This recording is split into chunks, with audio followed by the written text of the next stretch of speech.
Then I would say perfect time, Jan. Welcome to the deep dive. I'm very, very excited to have this session today with Jan, where we dive into SimQ OSA, a tool for diagnosing obstructive sleep apnea. And in this event, Jan will showcase how SimQ OSA combines numerical simulation of airflow with anatomical modeling to help clinicians identify the root cause of OSA and severe snoring. And with the short intro out of the way, Jan, the stage is yours. Thank you, Yusuf. Thank you for inviting me, and I'm really happy to present what we achieved over the last years and what's now there and how it goes on. How would you like to do it, Yusuf? Should I just start into the software, or? Let's dive into it. Yeah. Sure. Then you can watch me how I type in passwords. So because I wanted to open it, one very important part is this one, the CE mark we got for this product.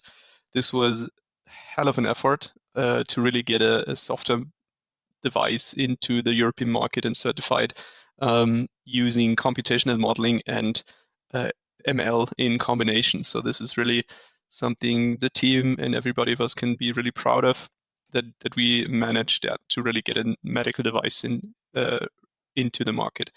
Other than that, the software is pretty. Oh, I'm not sharing, right? Not yet, Jan. Okay, that would help. Sorry. At least we notice it now, not at the end of the session. Sorry. Okay, now I'm sharing. So Inception, and now the software tool. Then I'll open it again because it's really something I wanted to show.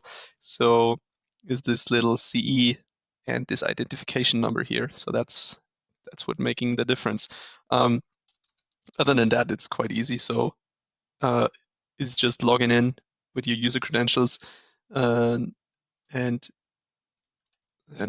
just starting the software. So now you can see something hopefully and follow us or me, what I'm telling. So first of all, you see the dashboard. The dashboard is always the same in our SimQ products. So we have all the dashboard technology in our so-called SimQ platform. So the SimQ platform is basically giving in all the functionality we need for our very easy to use products that every physician and everybody can use it very easily. And so these base functions, so one of the base function is basically the serialization, so opening products, saving projects, and also showing this dashboard, so of the recent projects basically, and a simulation queue where you have an overview of your running simulations and what is on the cloud simulating and whatnot. And so to set up in simulation and analysis is actually quite easy. So what you have to do is just like click on new project, select a folder or pre-selected folder. There's automatically a name given, but you can also edit it. So it's called deep dive, and just save the base project. What you have to do is opening DICOM, so DICOM stack from MRIs. In this version, in the next version, we also including CBCT and CT data. That's just a different modality of patient data you can have, and just import them. So I'll go for the marketing projects. We're not spilling any data. It's very important. Very good. Because there are no DICOM data in there. It was failing. Basically, that's patients we can make advertisement with and show, because that's why we need marketing material data. That's very sensitive. So patient data always very sensitive, and all of that also have to be in the software, of course. So if somebody else is using that, there are no data spills or something else. That's also why you can choose between using the patient data in the project or not, depending on whether you need it. Here in the software, also a functionality of the platform is just rendering DICOM data, so you can scroll through them and just show those MRI data. What you have to know is those MRI data are just voxel data, so it actually just slices with pixels with a depth, and you actually cannot really interpret them very well or make a simulation model out of it. So it is possible, but it's very grainy and you don't know what you get out of it. So you need some mechanism to make a repeatable and good model for this one unique patient that we're doing, and for that we use, of course, ML. What you else can do here is just like select the study or a series. So that's something like DICOMs are prepared. They sometimes, if you're having an MRI, the radiologist makes more than one study and also different series, and you just have to choose the correct one. So sometimes you have a series which is just to position yourself or position the patient in the MRI, and it's just a few slices which cannot be used for the analysis, of course, and that's why you have to like pick it or select it. So really easy. What you then do after you selected it, so here is just one series, one study, but after you selected it, you can just import the patient data, which are all GDPR compliant and cybersecure. So there's different standards on cybersecurity for medical devices and other things we have to fulfill. And then you import it and you can use it. That's like the import step. Really easy. Without all that talking, it's really fast. What you then have to do is set 4 landmarks. Sorry. So these are landmarks to identify different anatomies. So basically, what we're searching here is the hard palate. So that's here. In MRI, bones are black, or dark, because they have less water in it.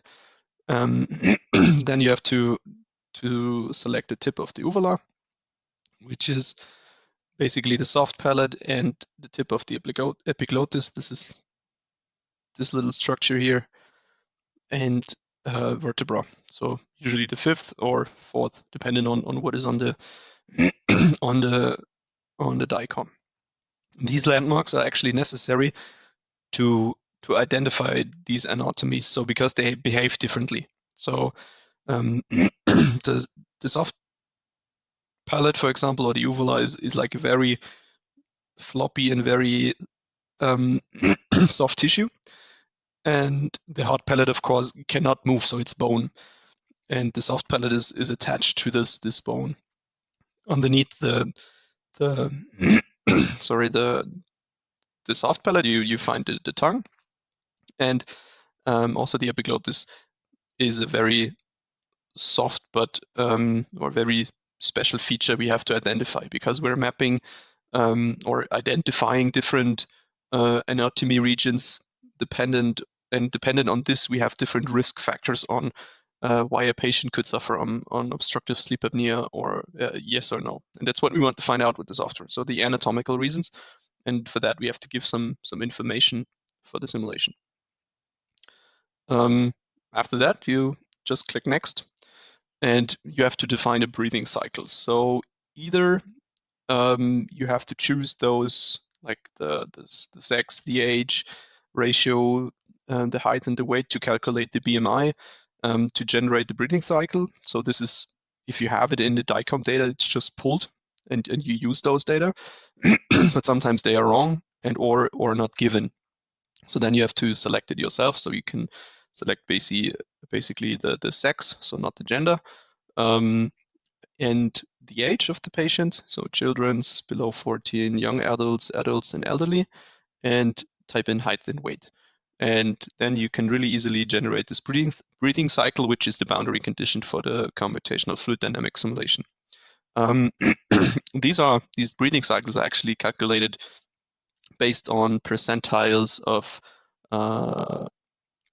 patients and cohorts, how they usually breathe. So the volume, the flow rate, and also how fast they are breathing. So that's different for different age groups, different sex, and also dependent on the BMI that changes. And there's quite good literature out there how to calculate those. And we took those like usual clinical approaches, and we're putting it into the software. What you also can do is, if you don't use it, you could import the breathing cycle.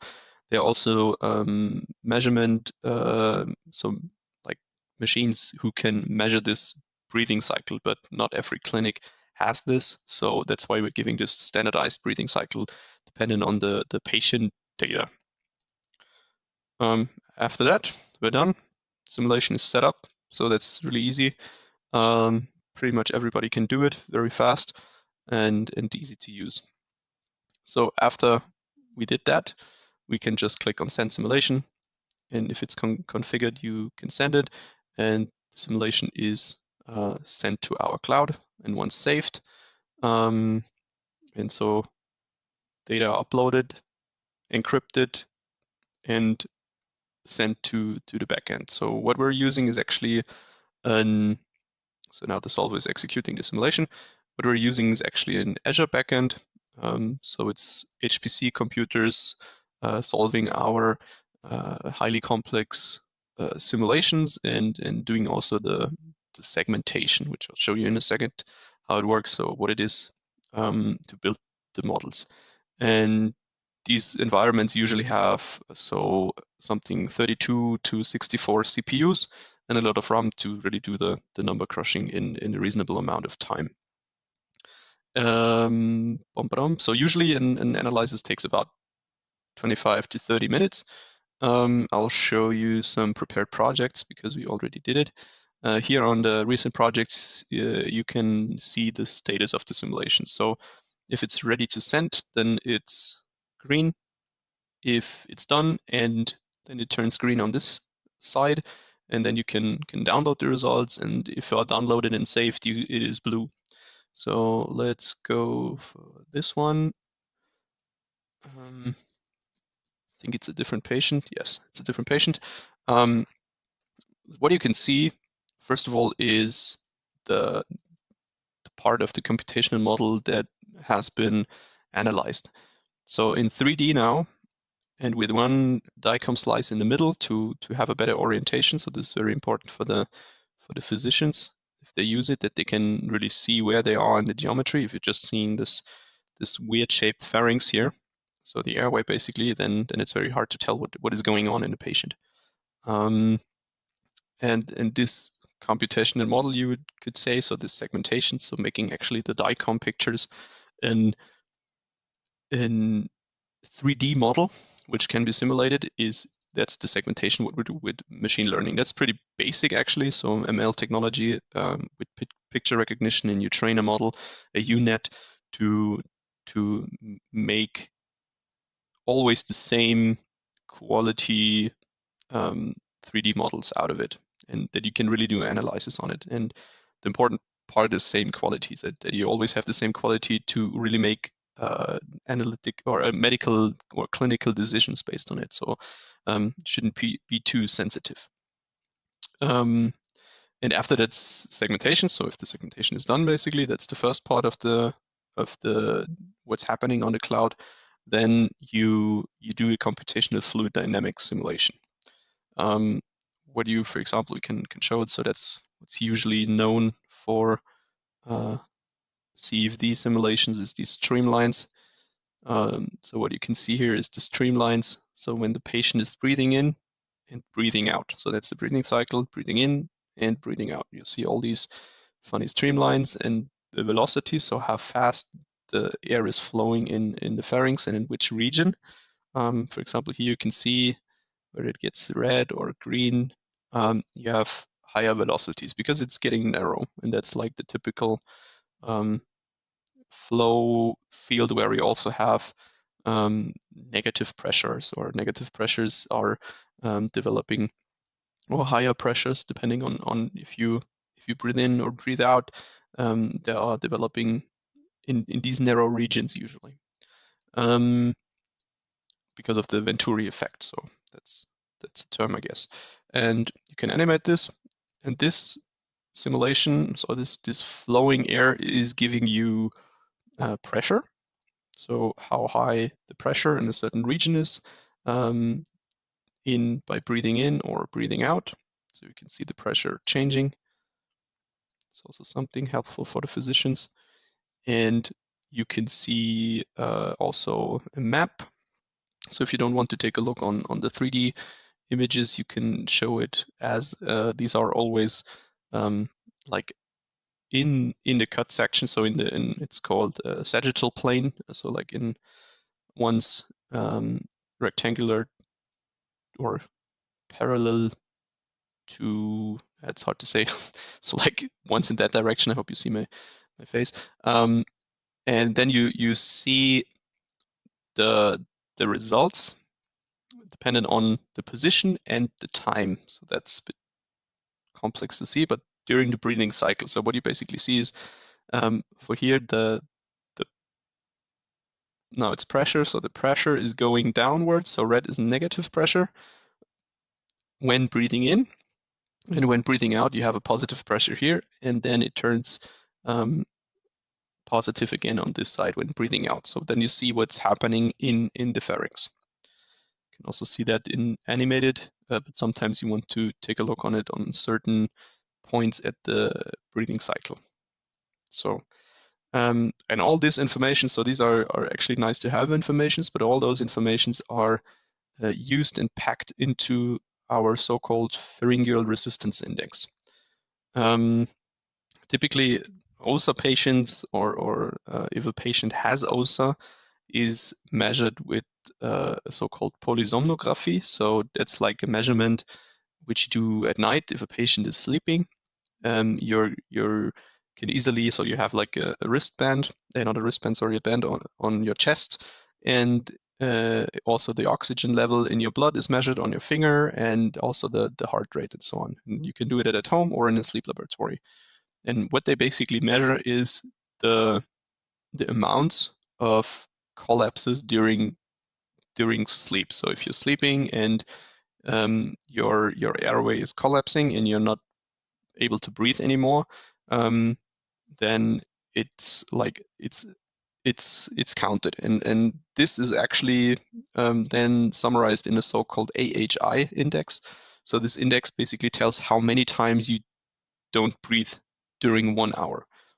And so severe OSA patients, so really hard OSA or OSA syndrome patients, have that really 30 to 50 or 60 times per hour. So really every minute stop breathing is like diving and don't having any airflow into your lungs and so into your blood, and which causes a lot of side effects and problems. Actually, that's why OSA is that bad of a disease, because you're getting a lack of blood in your a lack of oxygen in your brain actually during night, and that's very stressful, and for your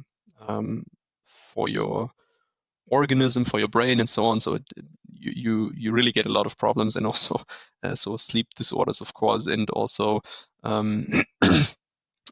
higher risk of heart attacks and strokes, and a lot of depression, fatigue syndromes, or something like this. So there's a lot of things that come with OSAS, and a lot of patients suffer from it. And what we did actually is we calibrated and validated our pharyngeal resistance index with this AHI index. So how many times you stop breathing during night, but only the anatomical causes. Because that's the problematic thing of obstructive sleep apnea is it is very easy to identify if a patient or if you're suffering from OSAS. So you do polysomnography and you just count how many times you stop breathing during the night or during 1 hour. Actually, 2 or 3 times per hour is totally fine. So that then you usually don't do that much.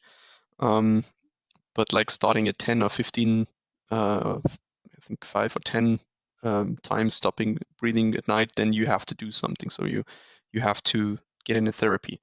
And the problem with that is actually that there are different causes of why you stop breathing at night. So it's one time the anatomical cause that what we are trying to give an analysis for is that some parts of the anatomy are collapsing. So the tongue closes your pharynx, the soft palate, and or a lower part of the tongue, or something else. So other regions are stopping you from breathing, or there's just like neurological effects that you stop breathing. So your lung and your the other anatomies are not working properly, and that's very hard to find out. So with the polysomnography, you can really easily identify if somebody suffers from OSA, but you cannot identify what's the anatomical cause or what's the neurological cause.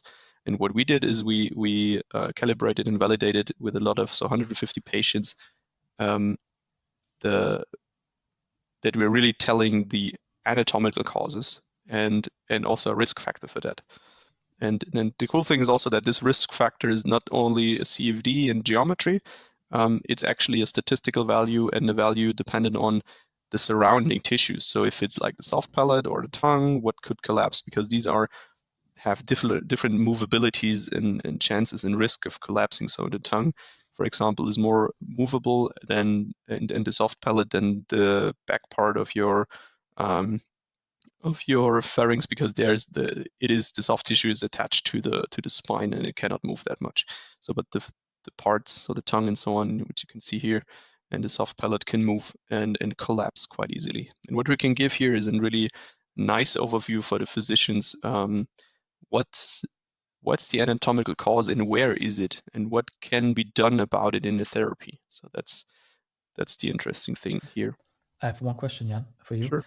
If you look at the legend, we show the PRI index. What does the red area mean in this case? How can we interpret it, and what's the practical next step for a physician? Very good question. So the red part is actually, it shows you, so 10 is severe and high risk of in OSAS or in collapse in that region. So you see here the pharynx is separated in the velopharynx or in different parts of the pharynx. And here you see basically that this region, so the soft palate here and parts of the tongue, can probably collapse very easily. So the physicians have to decide how to treat that patient. Usually they use so-called CPAP masks, so which is very, so this is the common way, but most of the patients don't accept it because it's like you have an vacuumer direct next to your bed, but it's just turned around, so it's not sucking in, it's blowing air into your throat and into your pharynx and the nose, just to keep it open. It is as unpleasant as it sounds, actually. So it's really like, it's loud and it's helping, but it's very loud and very not nice to sleep. So you have a hose, which also looks like something like from a vacuumer, and you have to clean that hose every night, and the masks and so on. And it's like just a lot of work and very cumbersome, but it helps against the OSA. So, but most of the patients don't accept it. So it's like over 60% don't use it longer than half a year or a year. And then there's alternative methods for it. And the alternative methods there are different things to do. So there are so-called tongue retractors, so which like pull your tongue forward, but this one only helps if your tongue is really the issue. Then there are also like smaller surgeries you can do at the ENT doctor, where they remove soft tissue in certain areas or fix it. So for example, what they usually do is like cut the soft palate, make it shorter. But that doesn't mean that it helps actually. So you also don't want to do a small surgery when it doesn't help. So you want to know what it is, what's the best way, or how to do a targeted treatment. And with the physicians, what they can do now is really to see, okay, this seems to be the anatomical cause. I can do this and that treatment for it, and choose a proper treatment before going into a trial and error and try different treatments till the patient is happy, until the patient is not suffering that much anymore. So that's actually what the software is doing and what we want to do. Did it answer your question, or is it more confusing now? No, definitely. I'm also wondering, maybe you can explain, simulation is a good thing to do, but some people see it more like as a commodity rather than a helpful tool. So how would physicians actually use SimQ OSA or like your other SimQ tools to make practical or derive practical next steps in their day-to-day work? How does that work? I think that would be interesting to know. Yeah, sure. So in the day-to-day work, it's really like using it to see the causes of it. One cool application is actually that surgeons who are doing so-called orthognathic surgeries. So orthognathic surgery is basically when you move the maxilla. So here, this bone where your teeth are connected and the mandible, so your lower jaw, when you move them to a different position. And this is really a trend now to do that also for OSA patients, because a lot of patients who are having not a correct bite or something, who have to undergo orthognathic surgery, also suffer from OSAS. And what we can do is really to show, is the anatomical cause in that region that such a surgery would help, because you don't want to have your mandible and your lower jaw and your upper jaw actually cut. So they cut it off of your skull and then remove it or move it to a new position. You don't want to undergo that surgery if it doesn't help you. And that's the clinical value you can bring here. You can really show if there's an anatomical cause and if it would help. And if not, then probably waive the surgery and do something else. So that's the cause how you can use it, and very easily. Because another important thing is that what we are doing is we are using really patient-specific data. We're using machine learning to set up the models and also to interpret the models, but we're using, so every patient is getting its digital twin, and we're deriving decisions based on those analyses, and not like having an ML algorithm. Don't saying that machine learning and AI and so is not good, but basically what an AI is doing is having a trained database, so like 500 patients, 1,000 patients more. It's not more than that. So that's deep learning or machine learning in medicine. Usually it's not more than this amount. And what it's then doing is like guessing to the next patient. So it knows, okay, in these 500 patients, it was this reason. So probably it's that reason in the next patient. And that's actually not patient specific. It's guessing what the next patient could have based on what he already learned.